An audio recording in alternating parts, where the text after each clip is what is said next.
Next ਜੋ topic ਆਪਾਂ ਕਰਨ ਲੱਗੇ ਆ ਆਪਣੇ ਟੌਪਿਕ ਦਾ ਨਾਮ ਹੈ ਮੋਬਿਲਿਟੀ। ਜਿਹੜਾ ਇਹਦਾ ਸਿੰਬਲ ਹੈ ਮਿਊ। ਜਿਹੜਾ ਮੋਬਿਲਿਟੀ ਵਰਡ ਹੈ ਤੇ ਦੋ ਵਰਡਸ ਤੋਂ ਮਿਲ ਕੇ ਬਣਿਆ ਮੂਵ ਪਲੱਸ ਐਬਿਲਿਟੀ, ਹੈ ਨਾ। ਮਤਲਬ ਕੀ ਹੈ, ਮੂਵ ਕਰਨ ਦੀ ਐਬਿਲਿਟੀ। तो लास्ट टाइम आप टॉपिक पढ़ा सी ड्रिफ्ट वेलोसिटी, है ना। ਉਹਦੇ ਵਿੱਚ ਆਪਾਂ ਇਹ ਗੱਲ ਕੀਤੀ ਪੜਿਆ ਸੀਗਾ ਕਿ ਜੇ ਕੋਈ ਇਲੈਕਟ੍ਰੋਨ ਨੂੰ ਆਪਾਂ ਇਹਦਾ ਇਲੈਕਟ੍ਰਿਕ ਫੀਲਡ ਮੂਵ ਕਰਾਈਏ ਤਾਂ ਉਹ ਜਿੰਨੀ ਵੈਲੋਸਿਟੀ ਰਿਕੁਆਇਰ ਕਰਦੇ ਉਹਨੂੰ ਆਪਾਂ ਡ੍ਰਿਫਟ ਵੈਲੋਸਿਟੀ ਕਹਿੰਦੇ ਆ ਨਾ। ਤਾਂ ਉਹਦੀ ਕਿੰਨੀ ਮੂਵ ਕਰਨ ਦੀ ਐਬਿਲਿਟੀ ਇਨ ਦਾ ਇਲੈਕਟ੍ਰਿਕ ਫੀਲਡ, ਉਸ ਨੂੰ ਆਪਾਂ ਕੀ ਕਹਿ ਦਿੰਦੇ ਆ, ਮੋਬਿਲਿਟੀ। ਮਤਲਬ it is the ability of any charge carriers to move inside electric field। Electric field ਦੇ ਵਿੱਚ ਕਿਸੇ ਵੀ ਚਾਰਜ ਕੈਰੀਅਰ ਦੀ ਮੂਵ ਕਰਨ ਦੀ ਐਬਿਲਿਟੀ ਨੂੰ ਆਪਾਂ ਕੀ ਕਹਿੰਦੇ ਆ, ਮੋਬਿਲਿਟੀ। ਠੀਕ ਹੈ। ਮੈਥਮੈਟਿਕਲੀ ਜੇ ਡਿਫਾਈਨ ਕਰਨਾ ਹੋਵੇ ਤਾਂ ਫਾਰਮੂਲਾ ਹੁੰਦਾ ਡ੍ਰਿਫਟ ਵੈਲੋਸਿਟੀ ਪਰ ਯੂਨਿਟ ਇਲੈਕਟ੍ਰਿਕ ਫੀਲਡ। ਮਤਲਬ ਇਹਨੂੰ ਆਪਾਂ ਇਹ ਵੀ ਕਹਿ ਸਕਦੇ ਹਾਂ, it also may be defined as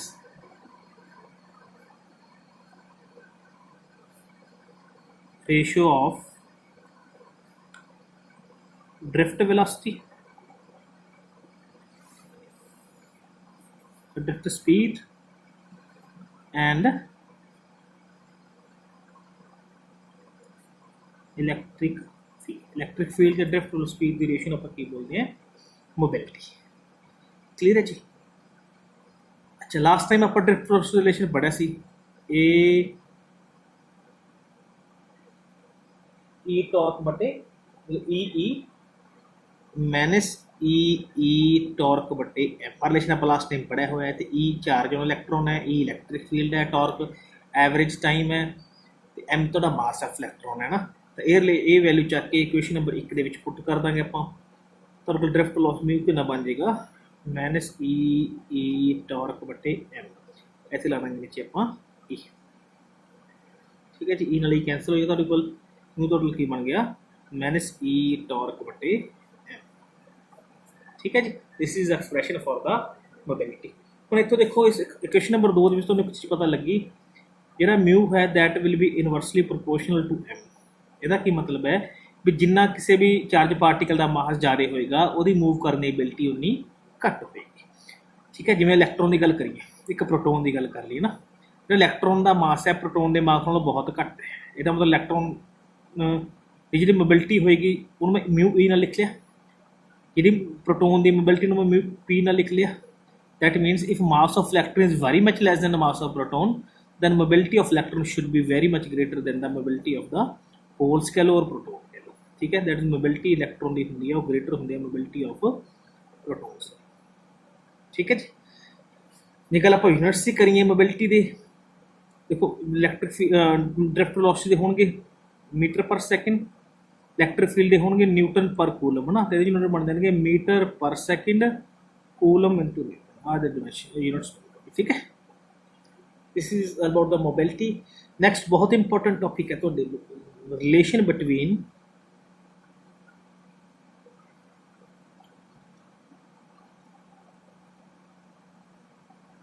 drift velocity and current. Relation between current and drift velocity बहुत important topic. Let us suppose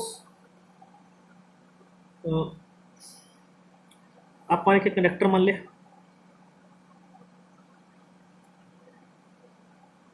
ਇਹਨੂੰ ਜੋੜਤਾ ਬੈਟਰੀ ਦੇ ਨਾਲ।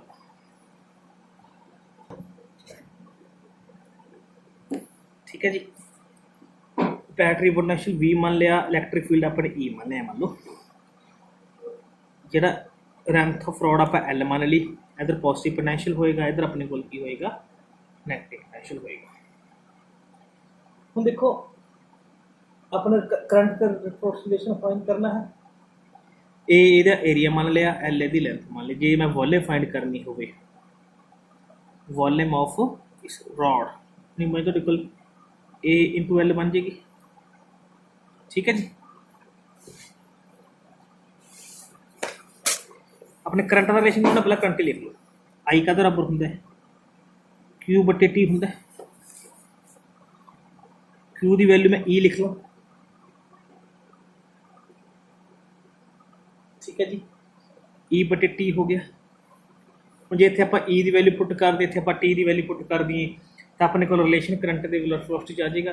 ਹੁਣ ਦੇਖੋ T ਕੀ ਹੈ, ਟਾਈਮ।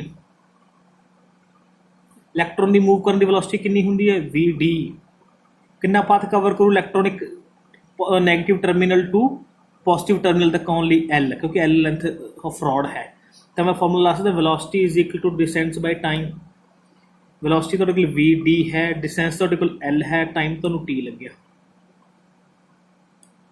ठीक है। इस तो T फाइंड कर लो, L बटे VD हो गया,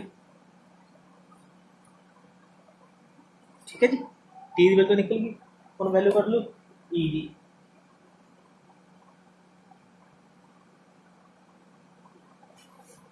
E की वैल्यू को कितों फाइंड करांगे, देखो E की है टोटल चार्ज है ना, तो Q की है तो Q लिख लो या E लिख लो, कोई गल नहीं है।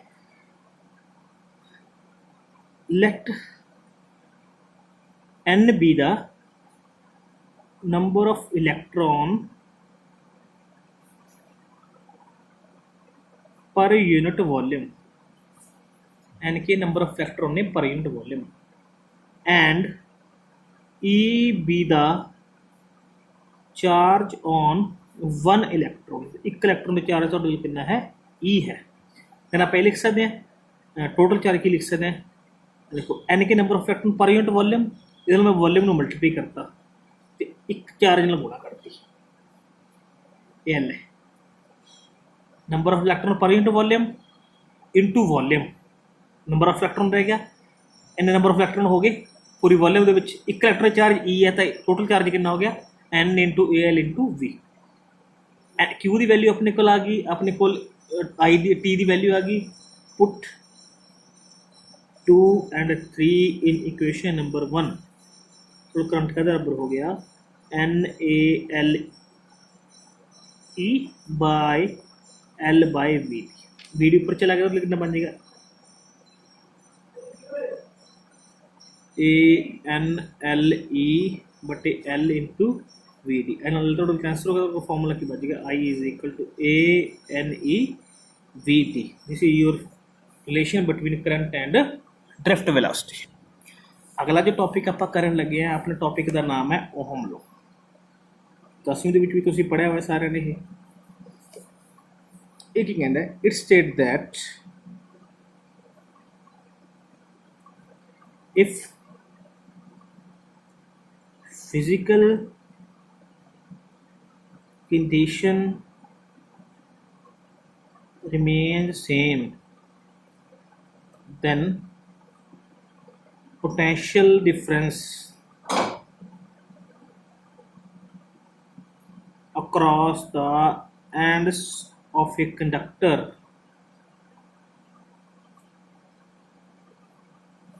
will be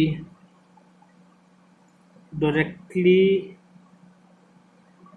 proportional to current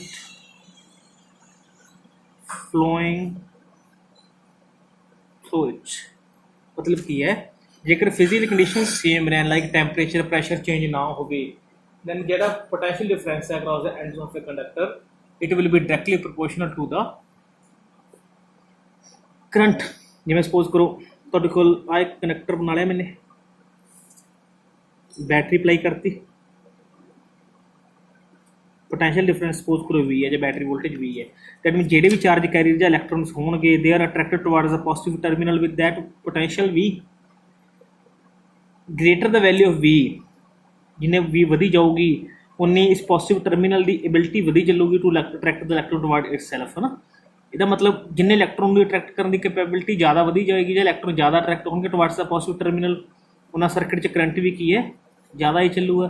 that मीनस आप ये कह सकते हैं greater the potential difference greater will be the current ना, यही कहना V is equal to I। This is the mathematical form of Ohm law. V will be directly proportional to I। ये आप प्रोपोर्शनलिटी सिंबल हटा के constant लगाना है, constant आप की लगावेंगे, कॉन्स्टेंट आप लगावेंगे R, फिर R is called resistance of the circuit. ठीक है जी। ਜੇ ਆਰ ਨੂੰ ਆਪਾਂ ਡਿਫਾਈਨ ਕਰਨਾ ਹੋਵੇ ਜਾਂ ਆਰ ਡਿਫਾਈਨ ਕਰਨਾ ਹੋਵੇ ਤਾਂ ਆਰ ਤੋਂ ਲਿਖਣਾ ਪਊਗਾ R is comes out to be V by R. It is the ratio of the voltage per unit current. Clear? ये V ਤੇ I ਨੂੰ ਗ੍ਰਾਫ ਤੇ ਜਿਹੜੀ ਰਿਪਰੈਜ਼ੈਂਟ ਕਰਨਾ ਹੋਵੇ ਇਧਰ V ਲੈ ਲਓ ਇਧਰ ਕਰੰਟ ਲੈ ਲਓ V ਤੇ I ਡਾਇਰੈਕਟਲੀ ਪ੍ਰੋਪੋਰਸ਼ਨਲ ਨੇ ਤਾਂ ਉਹਦਾ ਗ੍ਰਾਫਿਕ ਰਿਪਰੈਜ਼ੈਂਟੇਸ਼ਨ ਕਿਸ ਤਰ੍ਹਾਂ ਹੋਏਗਾ ਸਟੇਟ ਲਾਈਨ ਨੈਕਸਟ ਇਹਦਾ ਦੀ ਡੈਫੀਨੇਸ਼ਨ ਇਹਦੀ ਇਹਦਾ ਪ੍ਰੂਫ ਹੈ proof of what? proof ਕਿਵੇਂ ਕਰਾਂਗੇ ਆਪਣਾ ਹੁਣੇ ਡਰਾਈਵ ਕਰਕੇ time relation I is equal to a n e v ਦੀ ਇਨੋਟੇਸ਼ਨ ਨੰਬਰ 1 ਲਿਖ ਲਓ ਠੀਕ ਹੈ ਜੀ ਆਪਾਂ ਨੂੰ ਡ੍ਰਿਫਟ ਲੋਸ ਦਾ ਰਿਲੇਸ਼ਨ ਵੀ ਪਤਾ ਹੈ v d is equal to e e torque ਬਟੇ m ਮੈंने ਸਾਈਨ ਮੈंने ਛੱਡਤਾ ਕਲਾ ਮੈਗਨੀਟਿਊਡ ਲੈ ਲਿਆ ਕਿਉਂਕਿ मैंने ਸਿਰਫ ਆਪਾਂ ਨੂੰ ਕੀ ਦੱਸਦਾ ਹੈ मैंने ਸਿਰਫ ਆਪਾਂ ਨੂੰ ਡਾਇਰੈਕਸ਼ਨ ਇਨਫੋਰਮੇਸ਼ਨ ਦਿੰਦਾ ਹੈ ਉਹ ਸਾਈਨ ਓਮਿਟ ਕਰਤਾ ਠੀਕ ਹੈ ਜੀ एंड ਜਿਹੜਾ V है एक्सप्रैशन आप पहला भी ड्राइव किया सी V is equal to E D होंगे इतों ई की वैल्यू कितनी निकली तो V बाय डी ये वैल्यू चक के इतने पुट कर तो V डी थोड़ा की आ जाएगा ई टॉर्क बटे M into V by D ठीक है जी तो V डी फाइनली तो की बन गया ई V टॉर्क बटे M डी डी है जे एल लेंथ मान ली कनेक्टर एल हो जाएगा जो भी है इतने डी की रिप्रजेंट करता है लेंथ ऑफ कंडक्टर थोड़ी बुक्स में भी एल लगी होगी उस पर देखो की करना है ए वी डी की वैल्यू चक के इक्वेशन नंबर 1 च पुट करना put value of V D in equation number 1 ठीक है जी आई का की बन जाएगा A N E into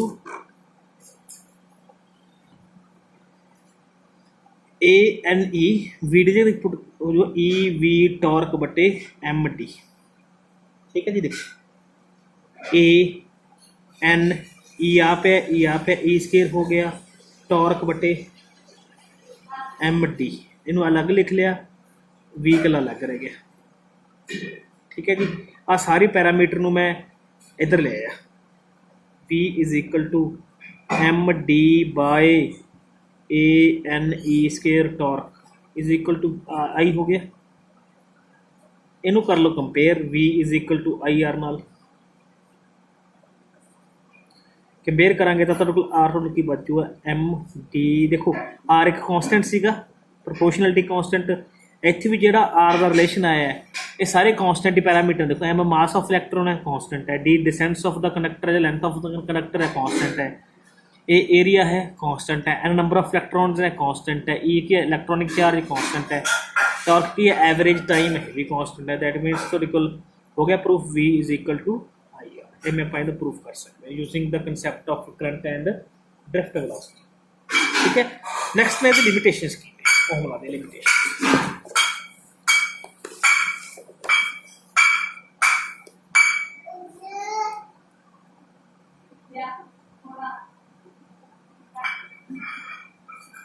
limitations of Ohm law तो ओहम लॉ कितने कितने फेल हो गया ना कहना मतलब ये ओहम लॉ की नहीं एक्सप्लेन कर सकते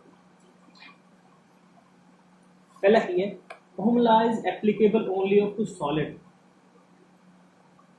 एक यार ओहम लॉ है ये सिर्फ सॉलिड कंडक्टर ही लगता है it can be apply only for solid conductor तो फ्री इलेक्ट्रॉन चार्ज कैरियर का काम करना but it can not apply in case of liquid जिथे कि आयन बन गए पॉजिटिव तो negative ion and ionised gas particle जिथे आयनाइज गैस पार्टिकल होणगे या गैसेस दे विच लिक्विड दे विच कटाइन ते आयन बनते होणगे जिवें आपां गल करदे हुंदे आ इलैक्ट्रोलाइट्स दी है ना उन्हां केसां वास्ते रूल्स की है ओहम्स लॉ एप्लीकेबल नहीं हुंदा। सैकेंडरी लिमिटेशन की है ये ला सिर्फ उदों ही लगता है जो टैंपरेचर, मैं पहला लिखी definition, and pressure does not change, जब शुड रिमेन्स कॉन्सटेंट है ना, शुड रिमेन्स। बट जो भी करंट की गल होगी अपन पता है रजिस्टेंस होगी तो कुछ ना कुछ हीट इफेक्ट जनरेट होगा, ठीक है, due to presence of resistance. तो जिसके करके टैंपरेचर सर्किट का की हो जाएगा, राइज होना शुरू हो जाएगा। जो टैंपरेचर राइज होना शुरू हो गया दैट मीनस की हो गया, ये आप ओहम्स लॉ नहीं लगा सकते ना। थर्ड इज लिमिटेशन की है, जिहड़ा ग्राफ है वी ते आई का, कई बार कहते ये स्ट्रेट लाइन नहीं होंदा कुछ केसिस के लिए है ना, जिमें सैमी कंडक्टर लिए है, सिलिकॉन या जर्मेनियम लिए, उन्होंने जो ग्राफ है कॉन्सटेंट नहीं होंदा। ये ग्राफ या तो ऐ हो जाता है या ये ग्राफ ऐ हो जाता है, डेविट हो जाता है अपने ओरिजिनल पार्ट को। वो एग्जाम्पल की ने सिलिकॉन ते जर्मेनियम, एक रिजल्ट ट्रू नहीं है। चौथा की है, the relation V is equal to IR is not unique relation. ये रिलेशन है जो यूनीक रिलेशन नहीं है। यूनीक रिलेशन का की मतलब है, देखो R बराबर V बटे I होंगे। मान लो R तुहाडे कोल है 10 ओम कॉन्सटेंट है, मान लो वोल्टेज तुहाडे कोल 20 वोल्ट है, करंट तुहाडे कोल 2 एम्पीयर है, थोड़ा आंसर 10 आ गया, ठीक है। हो सकता है रिलेशन यूनीक का मतलब की है कि सिर्फ V ते I की एक पर्टिकुलर वैल्यू ही इनू सैटिस्फाई करे इस रिलेशन में, बट इस तरह नहीं होंदा ना। V ते I दियां बहुत सारी वैल्यूज ने सैटिस्फाई कर देंगे। फॉर एग्जाम्पल जे मैं वोल्टेज में 30 वोल्टेज ले ला, करंट में मैं 3 एम्पीयर ले ला, तो भी तो R कितना आएगा V बटे I मतलब 30 बटे 3, तो आंसर फिर भी कितना आऊगा 10। जे आप रिलेशन की यूनीक मतलब रेलेबिलिटी चैक करनी होंगी है तो रिलेशन तो की होना चाहिए, यूनीक होना चाहिए, सिर्फ एक पर्टिकुलर वैल्यू ही की करे सैटिस्फाई करे, दैन तो की होंगे और रिलेशन रिलायबल होंगे। बट इतने बहुत सारी वैल्यूज ने जो की कर रही हैं सैटिस्फाई कर रही हैं, दैट्स ये कुछ लिमिटेशन ने, ठीक है। नैक्सट तो कोल है, देखो इतने एक नवा टॉपिक डिफाइन हो गया रजिस्टेंस, ये बारे गल करेंगे। रजिस्टेंस इतने का की है मैथमेटिकली तो आपको पता है, it will be the ratio voltage and current होंगे, वोल्टेज के करंट की की होंगे रेशियो होंगे। बट एक्चुअली आर होंगे की है, इट इज़ द अबस्ट्रक्शन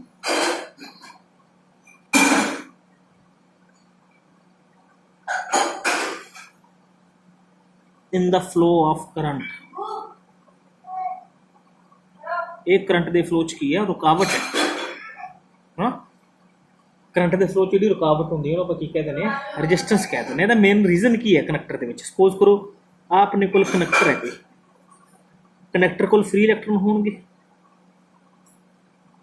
जो आप बैटरी अटैच करती मतलब पोटैंशियल डिफरेंस अप्लाई करता तो ये इलैक्ट्रॉन ने जेडे they are starting moving with the positive potential of the battery या positive terminal of the battery. जो पॉजिटिव टर्मिनल वाल मूव करनगे दैन की होगा, ये आपस टकराउणगे भी सही, electron start colliding with each other, ये करके ਜਿਹੜੇ नंबर ऑफ इलेक्ट्रॉन इतने पहुँचणगे वो घट जाएंगे ना, the number of electron reaching the positive terminal will be decrease due to inter electronic collision. कादे करके इंटर इलैक्ट्रॉनिक कोलिजन करके ਜਿਹੜੇ इलैक्ट्रॉन रीच कर रहे टू द पॉजिटिव टर्मिनल वो की हो जाएंगे डिक्रीज हो जाएंगे। जो मतलब करंट उन्ना घटी जाऊगा, जिन्ना करंट घटी चलूगा तो रजिस्टेंस की हुई चलूगी तो कोल इनक्रीज हुई चलूगी। That means the main reason for existence of resistance in conductor is that inter electronic collision between the free electrons of conductors, ठीक है। फिर किहड़े फैक्टर से डिपेंड, अच्छा ये यूनिट की गल करिए, वी के यूनिट होंगे ने वोल्ट, करंट के होंगे ने एम्पीयर, तो यूनिट बन गए वोल्टेज पर ampere, that is called ohm, ठीक है जी। फिर अगर रेजिस्टेंस किहड़े फैक्टर से डिपेंड कर रही है, द फैक्टर्स ऑन विच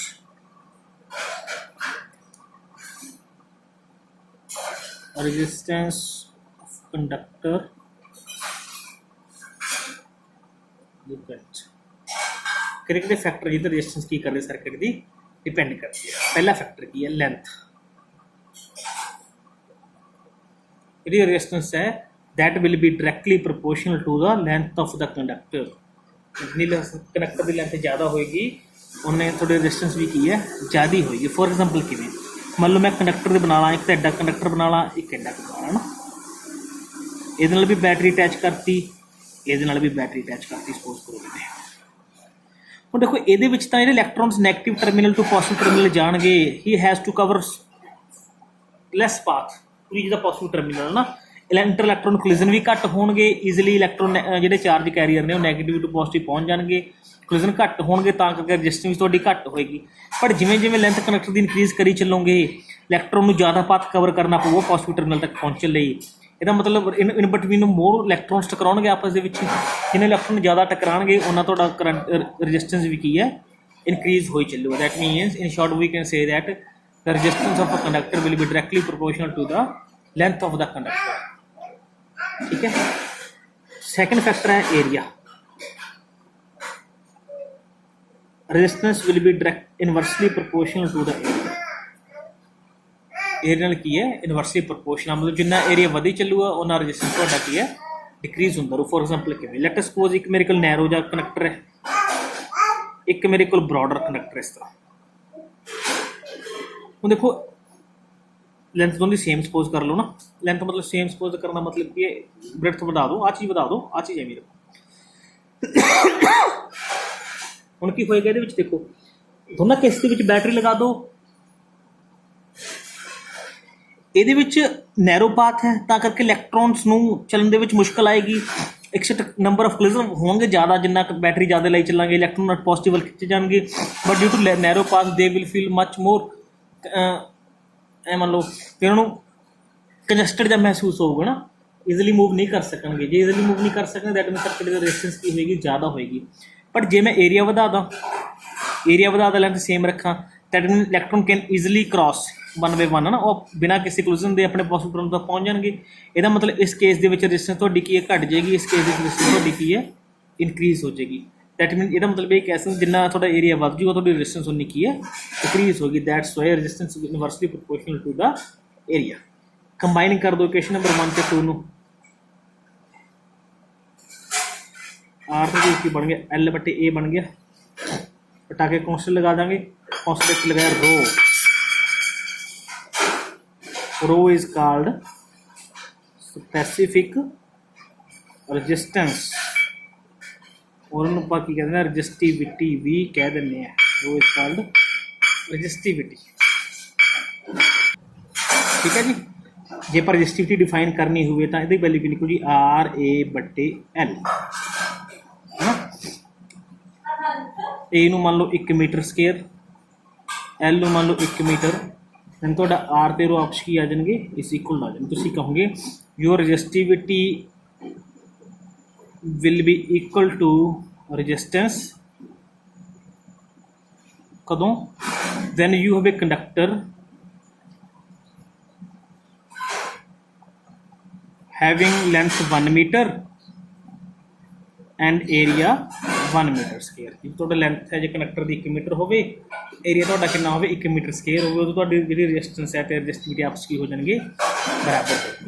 ਜੇ ਰੈਜ਼ਿਸਟਿਵਿਟੀ ਦੇ ਯੂਨਿਟਸ ਦੀ ਗੱਲ ਕਰੀਏ, ਤੁਹਾਡੇ ਕੋਲ ਆਰ ਏ ਬਟੇ ਐਲ ਹੈ, ਆਰ ਦੇ ਹੋਣਗੇ ਓਹਮ, ਏਰੀਆ ਦੇ ਹੋਣਗੇ ਮੀਟਰ ਸਕੁਅਰ, ਲੈਂਥ ਦੇ ਕੀ ਹੋਣਗੇ ਮੀਟਰ, ਦੈਟ ਮੀਨਸ ਤੁਹਾਡੇ ਕੋਲ ਯੂਨਿਟ ਕੀ ਬਣ ਜਾਣਗੇ ਓਹਮ ਗੁਣਾ,